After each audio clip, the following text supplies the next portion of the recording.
नमस्कार दोस्तों, मैं एएसवी चैनल में अजय सिंह आपका स्वागत करता हूं। दोस्तों, कहते हैं कि जब बरसात आती है तो बरसात अपने साथ केवल पानी लेके नहीं आता, वो अपने साथ बहुत सारी बीमारी भी लेके आती है।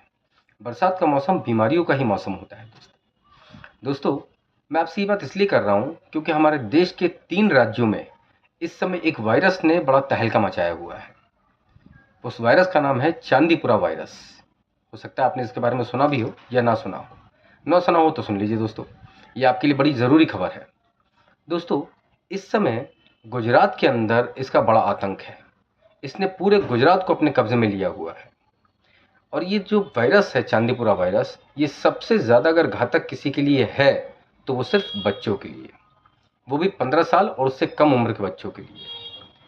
ये वायरस बच्चों के मस्तिष्क पर असर करता है दोस्तों। बच्चों के मस्तिष्क पे सूजन ला देता है, जिसे एक्यूट इंसेफेलाइटिस सिंड्रोम कहा जाता है। इसके बाद क्या होता है कि बच्चा जो होता है वो सूजन के कारण कोमा में चला जाता है और उसकी जान चली जाती है। गुजरात में पिछले कुछ दिनों के अंदर इस तरीके के 24 केस आए और उन 24 केसों में से 14 बच्चे जो हैं वो अपनी जान गंवा चुके हैं। मतलब डेथ रेशियो बहुत ज़्यादा है। अब दोस्तों, ये जो वायरस है चांदीपुरा, ये होता कैसे है? तो दोस्तों, चांदीपुरा वायरस जो है ये मच्छर और मक्खियों के काटने से होता है। इसलिए आपके अपने बच्चों को मच्छर और मक्खियों से बचाना है। आप तो जानते हैं कि बरसात के अंदर डेंगू और मलेरिया बड़े ज़बरदस्त तरीके से फैलते हैं।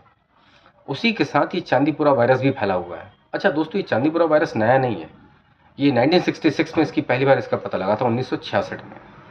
ये महाराष्ट्र में पता किया गया था और अभी भी ये महाराष्ट्र से ही गुजरात में पहुंचा है। लेकिन बस महाराष्ट्र में इसके केस बहुत कम थे, लेकिन गुजरात में बहुत तेज़ी में फैल गया। मेरा कहना आपसे ये है दोस्तों कि बरसात के मौसम में तो वैसे भी हमें बड़ा ही सचेत रहना चाहिए, सुरक्षा की दृष्टि से और स्वास्थ्य की दृष्टि से। लेकिन बरसात की मौसम के अंदर कई बैक्टीरिया, कई जर्म्स जो होते हैं, वायरस बड़े एक्टिव हो जाते हैं। उसी में से एक ही चांदीपुरा है। तो इस वायरस से हमें अपने बच्चों को बचाना है। देखिए, गवर्नमेंट अपनी तरफ से पूरी कोशिश कर रही है, लेकिन हमारी भी जिम्मेदारी हमारे परिवार के प्रति बनती है, वो हमें पूरी करनी चाहिए, क्योंकि हर चीज़ के लिए तो हम सरकार पर निर्भर नहीं रह सकते। अच्छा, एक तो दिक्कत ये है कि ये जो चांदीपुरा वायरस है, ये बड़ी दुर्लभ तरीके की बीमारी है। ये रोज़ रोज़ होती नहीं है, ये होती बड़ी कम है। तो इसलिए सरकार के पास इसका कोई उपचार नहीं है। तो सरकार जो नॉर्मल ट्रीटमेंट होता है वही इसके लिए देती है। लेकिन दिक्कत इसके साथ ये है कि इस बीमारी का जब तक पता लगता है तब तक देर हो जाती है और वो बच्चा अपनी जान गंवा बैठता है।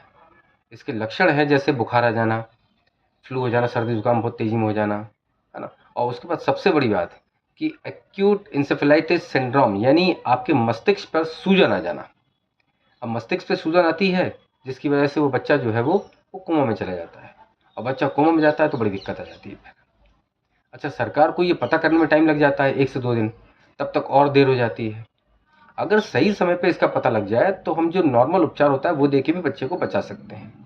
ऐसा नहीं है, सरकार कोशिश कर रही है इसके लिए, क्योंकि सरकार भी गंभीर है। तो भाई, बच्चा तो किसी का भी हो, जवाब तो सरकार को ही देना पड़ता है अगर कुछ भी गड़बड़ होती है तो। इसलिए सरकार अपनी पूरी तरह से कोशिश कर रही है। सरकार ने एडवाइजरी जारी कर रखी है, उन्होंने लोगों को बता रखा है, लोगों को जागरूक कर रही है सरकार। लेकिन मैं भी आपको जागरूक कर रहा हूँ और आप अपने अड़ोसी पड़ोसियों को जागरूक कीजिए कि एक नया वायरस है जो गुजरात, राजस्थान और मध्य प्रदेश के अंदर बड़ा तगड़े तरीके से एक्टिव हुआ है, चांदीपुरा वायरस। उससे हमें अपने बच्चों को बचाना है ना। तो आप अपने घर के अंदर साफ़ सफाई का ध्यान रखें, अपने घर में पानी कहीं इकट्ठा ना होने दें, मच्छर मक्खियों का प्रवेश बिल्कुल ना होने दें, मच्छरदानी लगा के रखें और पूरी साफ़ सफाई रखिए, ताकि आपके घर के अंदर ये छोटे छोटे जो ये मक्खर, मच्छी और मच्छर घुस जाते हैं, ये बड़े खतरनाक हैं दोस्तों। केवल चांदीपुरा वायरस ही नहीं, डेंगू है, मलेरिया है, हैजा फैल जाता है कई बार। तो इन सब चीज़ों से हमें अपने बच्चों को बचाना है, अपने परिवार को बचाना है। इस वायरस से आप अपने परिवार को, खासकर अपने बच्चों को बचाइए, क्योंकि ये वायरस जानलेवा है। दोस्तों, आज के लिए बस इतना ही। कल एक नए विषय पर मिलते हैं। बहुत बहुत धन्यवाद। भारत माता की जय। जय सिया राम।